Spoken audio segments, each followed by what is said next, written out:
Assalamualaikum warahmatullahi wabarakatuh. Perkenalkan, saya Ashraf Zaki dengan NIM 24051204081 dari kelas TIC 2024. Pada kesempatan kali ini, saya akan menjelaskan tentang model infrastruktur jaringan.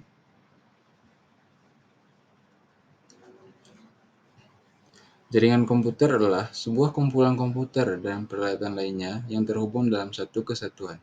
Jaringan komputer himpunan interkoneksi sejumlah komputer otonom atau mandiri. Sistem terdistribusi adalah suatu sistem perangkat lunak yang dibuat di atas sebuah jaringan. Perangkat lunaklah yang menentukan tingkat keterpaduan dan transparansi suatu sistem jaringan. Perbedaan keduanya terletak pada perangkat lunaknya, khususnya sistem operasi, bukan pada perangkat kerasnya. Pengguna sistem terdistribusi tidak menyadari terdapatnya banyak proses dalam sistemnya. Infrastruktur jaringan adalah kumpulan perangkat keras, perangkat lunak, protokol, dan layanan yang memungkinkan komunikasi data antar perangkat dalam suatu sistem. Komponen utama meliputi perangkat keras seperti router, switch, server, kabel, access point. Perangkat lunak seperti sistem operasi jaringan, aplikasi manajemen. Lalu ada layanan atau protokol seperti TCP/IP, DNS, DHCP.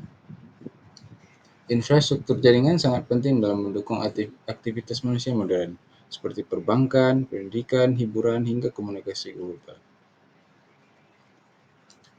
Apa tujuan dari infrastruktur jaringan? Di antaranya adalah menghubungkan perangkat agar bisa saling bertukar data, meningkatkan efisiensi kerja melalui akses bersama ke data dan aplikasi, mendukung skalabilitas, memungkinkan jaringan tumbuh sesuai kebutuhan, menjamin keamanan data dan komunikasi antar perangkat, terakhir menyediakan akses layanan seperti internet, cloud, aplikasi perusahaan. Ada beberapa bentuk model infrastruktur jaringan.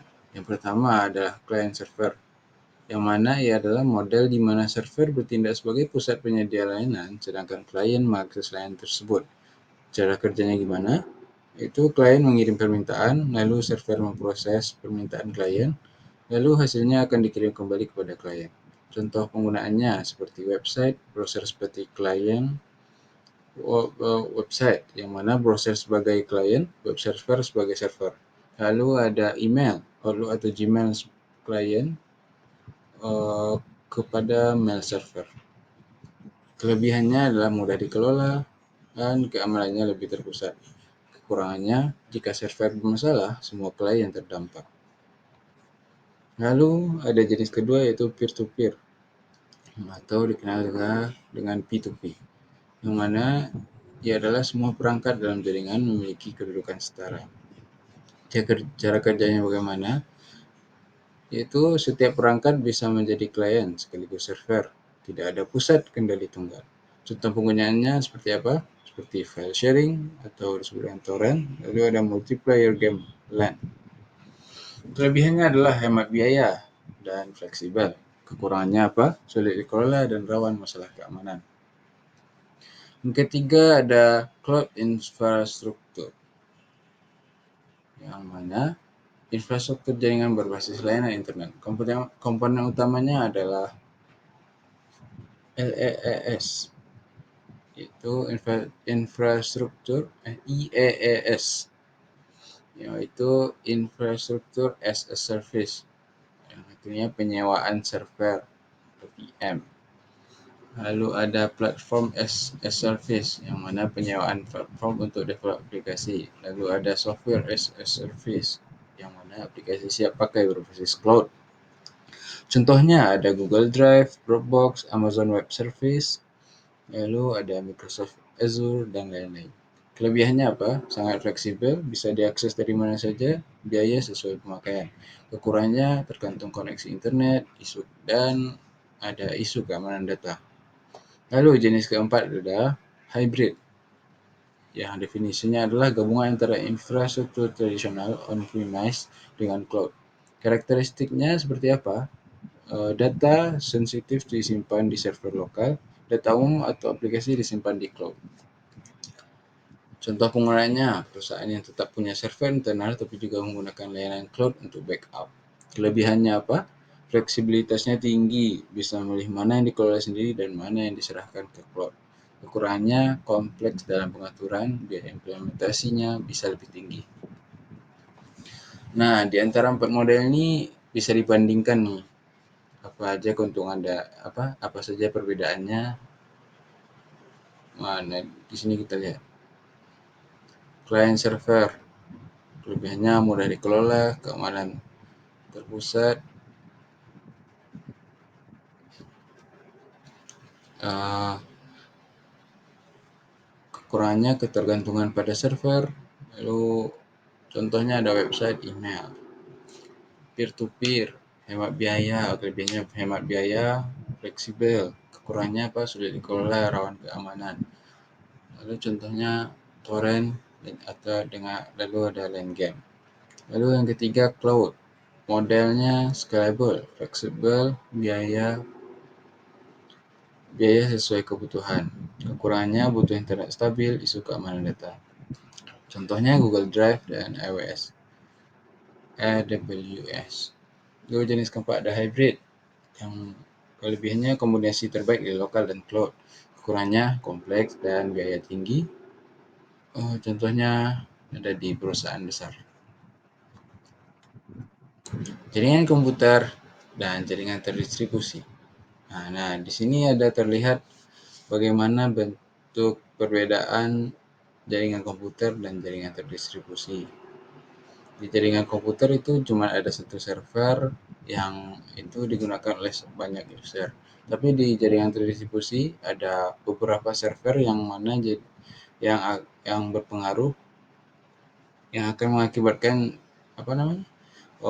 server itu tidak terlalu sibuk dan terlalu padat sehingga tidak ada macet nantinya. Contoh penerapannya ada seperti di layar ini, bisa dilihat. Nah, ini ada bentuk data center. Selanjutnya, ada pembagian jaringan berdasarkan cakupan jangkauan. Yang pertama ada PAN, Personal Area Network. Itu contohnya Bluetooth. Lalu yang kedua ada LAN, Local Area Network, yang mana biasanya IP komputer tersusun masih dalam satu kelas. Contohnya lab komputer. Lalu yang ketiga ada MAN, Metropolitan Area Network. Itu jaringan pada satu kota atau wilayah. Lalu selanjutnya ada yang keempat WAN, Wide Area Network, yang mana itu jaringan telah mendunia atau yang disebut juga dengan internet. Nah, ini ada contoh. Ini ilustrasinya. Bagaimana dari keempat jenis itu ada PAN, LAN, MAN, dan WAN. Lalu selanjutnya ada pembagian jaringan berdasarkan aksesnya. Yang pertama ada intranet, yang mana itu bisa untuk diakses untuk kalangan internal. Contohnya seperti apa? Contohnya itu seperti jaringan di perusahaan yang mana itu cuma bisa dikelola oleh orang dalam. Lalu yang kedua ada internet yang seperti biasa kita bisa akses selama ini. Lalu ada pembagian jaringan berdasarkan cara membangunnya. Nah, di sini bisa dilihat ada dua jenis, ad hoc dan infrastruktur. Nah, sini ada beberapa jenis topologi jaringan. Ada bus topologi, ring topologi, star topologi, extended star topologi, hierarchical topologi, dan mesh topologi. Pertama kita bahas topologi bus. Kelebihan topologi bus itu apa? Biaya instalasi yang bisa dibilang sangat murah karena hanya menggunakan sedikit kabel. Lalu penambahan klien atau workstation baru dapat dilakukan dengan mudah. Topologi ini adalah topologi yang sangat sederhana dan mudah diaplikasikan. Namun di samping kelebihan ada juga kekurangan, yang diantaranya jika salah satu kabel pada topologi jaringan bus putus atau bermasalah, hal tersebut dapat mengganggu komputer, workstation, atau klien yang lain. Proses sending atau mengirim dan menerima data kurang efisien. Biasanya sering terjadi tabrakan data pada topologi ini. Lalu topologi yang ini adalah topologi yang sangat jadul dan sulit dikembangkan. Lalu selanjutnya ada topologi star. Kelebihan topologi star ada apa saja? Itu apabila salah satu komputer mengalami masalah, jaringan pada topologi ini tetap berjalan dan tidak mempengaruhi komputer yang lain. Lalu bersifat fleksibel, tingkat keamanan bisa dibilang cukup baik daripada topologi bus. Kemudahan deteksi masalah cukup mudah jika terjadi kerusakan pada jaringan. Kekurangan topologi star. Jika switch atau hub yang notabene sebagai titik pusat mengalami masalah, maka seluruh komputer yang terhubung pada topologi ini juga mengalami masalah.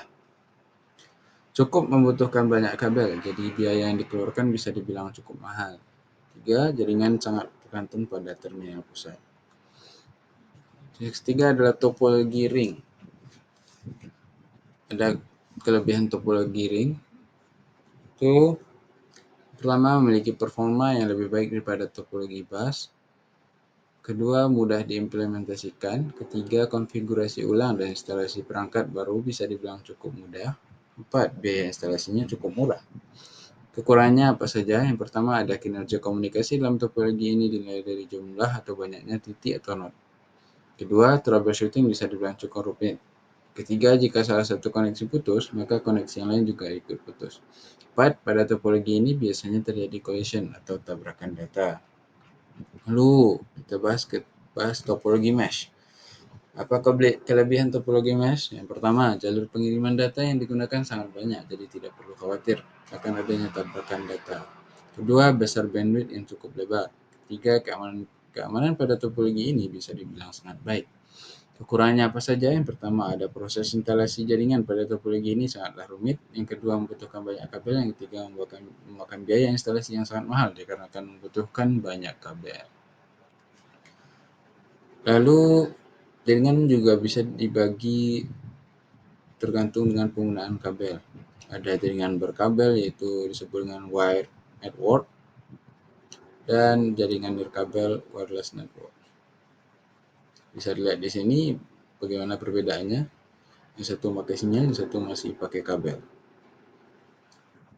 Yang wireless network itu biasanya WiFi, yang wired network yang berkabel itu LAN biasanya. Lalu ada juga pembagiannya berdasarkan siarannya. Ada unicast yaitu 1 ke 1, multicast 1 ke grup, dan broadcast 1 ke semua.